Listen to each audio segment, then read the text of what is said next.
With Doubtnut, get instant video solutions to all your maths, physics, chemistry, and biology doubts. Just click the image of the question, crop the question, and get instant video solution. Download Doubtnut app today.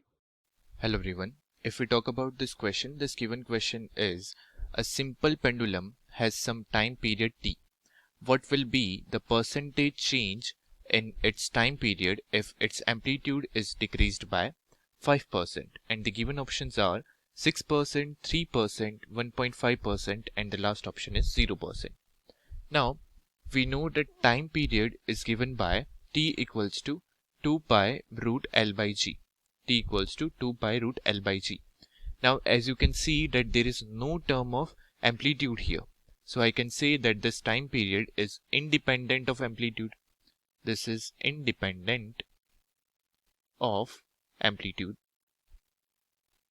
Okay, now if this is independent of amplitude, then whatever I will change in amplitude, this doesn't affect this time period. So even if I change, increase, decrease the amplitude by any percent, say let's say n%, then time period will not change. Okay, will not be affected. So the correct option is 0% because it will not change, and rest all options are incorrect. I hope you understood. Thank you.